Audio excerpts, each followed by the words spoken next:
before I turn around, if he would, and he was closer, someone once, he was closer to death than to life. And we turned around, and the Milman, Mariana, she was a nurse for kids. She went with me back, and she said, Karl, a gift from heaven. And was he choking around his neck, or where was he caught? He had the harness, so he wouldn't fall down, and he went over the edge, and with the lips blew. And he was a year old, and he was so. And that's scary. That was a warning from the Lord. And Oma wasn't over in West Germany yet. Oh yeah, Oma was on the way to church. This was a Sunday morning. And that was that the apartment that someone gave you for free? No, that was a long time before. Okay. It was for free. The governor from the area, I took care of the governor. For 3 weeks, he has a stomach perforation, and I took care of him day and night. And then on the end, he said, in next few days I going home. Mr. Michel, you could have a wish. I said, I have no wish. And then I thought how miserable we lived in a cellar in the basement. And I said, one wish I had. I wish I could move with my wife and the 2 kids in a better apartment. And before he went home, he offered me a car. He said, if you want to have a car, we give you a car. Wow. And I said, I didn't need a car. And when he left, he gave me a deed for a new apartment. A deed. I have to pay water and gas and sewage, but I didn't have to pay monthly payments. The government, is city paid for that. And it was a big present. And that's amazing. And he would just give you that. But this man was closer to death. I several times, middle of the night, I had to call the family, and I said, I didn't know how your dad will make it through the night.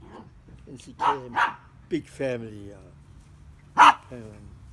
And they all came, and he pulled through. And so he survived. So which one is, the apartment where Ollie was getting strangled was the old apartment in the basement? No, in the basement where we were strangled, this was a blind man, and he had all new furniture and no beds for. I didn't sleep there. Mama slept there. Ollie, Danny, and Uwe slept there. And well, Danny wasn't born yet, right?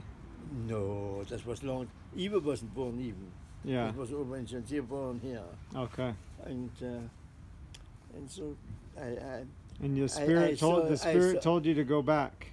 Go back. On the way to church, 20 minutes from the house. Go back, called her back.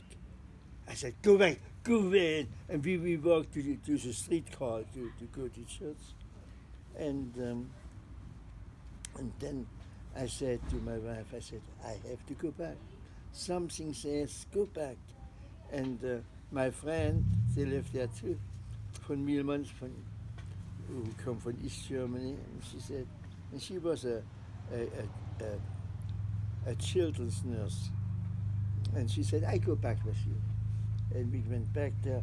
We didn't have to do resuscitation, but the lips blew. Wow. And I only That's amazing. Can say, where was Uwe? Uwe was with Mama. Oh. He was 4 years old. Oh, you couldn't take the baby to church? No, that was babies. That was the baby every noontime while we have sacrament. They take a nap every day. That was the sleeping time. So we left him there for a nap. And he always slept through, except on this one Sunday. And It worked out That's fine. an amazing But miracle. Wow. if we That's my dad. if we would have died, we would go back to East Germany, and we turned over in communist, and we would lose our testimony and everything. That's crazy. That was a big change in our life. And I said, I have seen the Lord's advice, the Lord's help, and the inspiration of the Lord. And that was 59 years ago. Yeah. And I haven't forgotten this. I forgot other stuff, but Yeah, my dad's 62 years old now, so. you see, it was 61 years ago. Yeah. And I haven't forgotten. And the testimony, you build a testimony on what happened. It's not as a dream and fantasy. And Walter Cronkite said, the news reporter, and that is the way it is. You ever heard this before? Yeah. And I say the same thing. And when we came here, and he was 6, 7 years old, and we went on a Sunday afternoon. We couldn't afford to go to a park and buy hamburger and treats. We didn't have the money. And a lot of Germans go out to the winter dairy.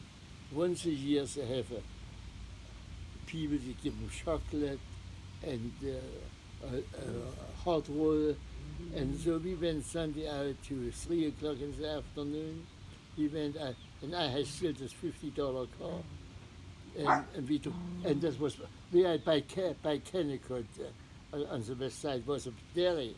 Oh, the wow. winter dairy. The winter dairy. And we walked through and a lot of Germans, and we haven't seen one, and it was a real family, all Germans. And suddenly they run in a building, and I thought, why was he running there? So I went there too, and he had Oma make him a red jacket, and I saw the red jacket.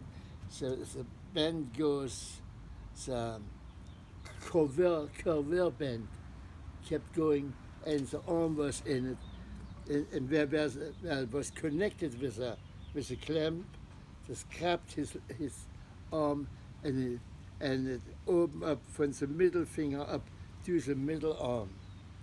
And Oh, my dad. that was, and he was 3 years old, 4 years old, yeah. And I had this old car, and I took my jacket off, my Sunday jacket, rubbed around his arm. I said, Eric, come, let's go. And went to the car, and the car went 60, but as fast as we could go. And suddenly I saw a light behind us, a red light, a policeman. And I stopped, and I said, hospital, Holy Cross Hospital. And he drove in front of every intersection. He clears the way for us, Holy Cross Hospital.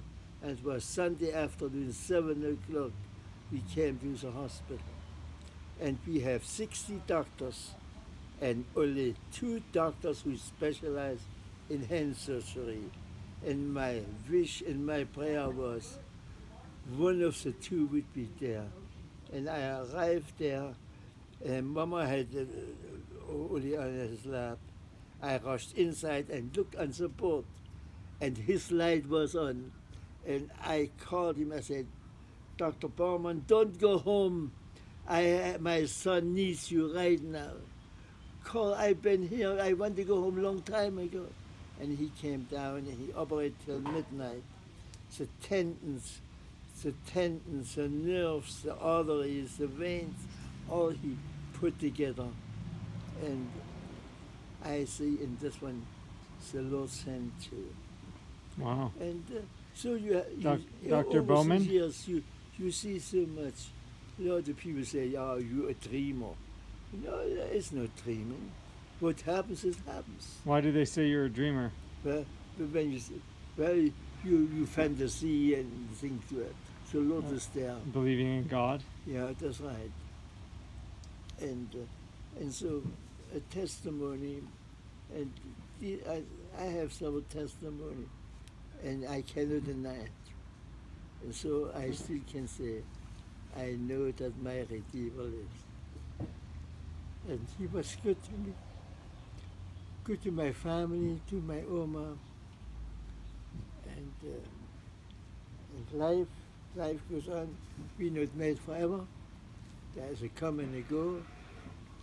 And so be good to your parents and enjoy them as long as you have. You said, well, they are still young. Of course they're young, but they could change overnight. Yeah. And that's why I always advise you. Elisa's grandma died at 65 years old. 65, look at this. So really young. That is young. Yeah. And I'm 90, almost 93. Can you imagine? Yeah. But I didn't pee in my pants. Your birthday's in August, right? You know this, yeah? August 10th? Yeah. I remember. And then